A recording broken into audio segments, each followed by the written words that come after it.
ये बड़का दे देना हो खाए बर चाय मुर्रा पेट में चूहा मानी ती नाचा थे वह। अरे टन इतनी चूल्हा भरे नहीं रे तो खाए बर चाय मुर्रा मांगा था।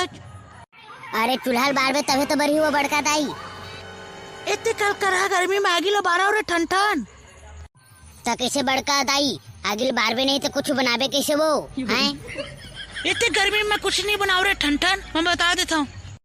अरे कैसे कहता तो बड़का दाई चूहा मन तो मुला खा दी वो ले तो ले कुछ बना जल्दी।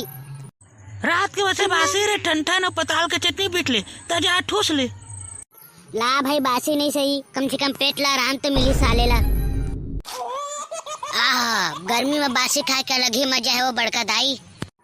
तय कहाँ पाबे वो बड़का दाई तय गर्मी में बासी खाए के मजा ल तय कहाँ पाबे।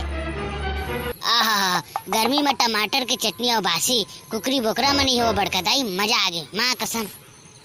हाँ खा ले अब को ले जा छुछुआबे बेर्रा ठन देख बड़का दाई तो आज मुर्गा कुछ नहीं बनाया तो मैं खुद चटनी पीछे खाए हो तो बोले कि आज मुला कोई हक नहीं है बता देता हूँ।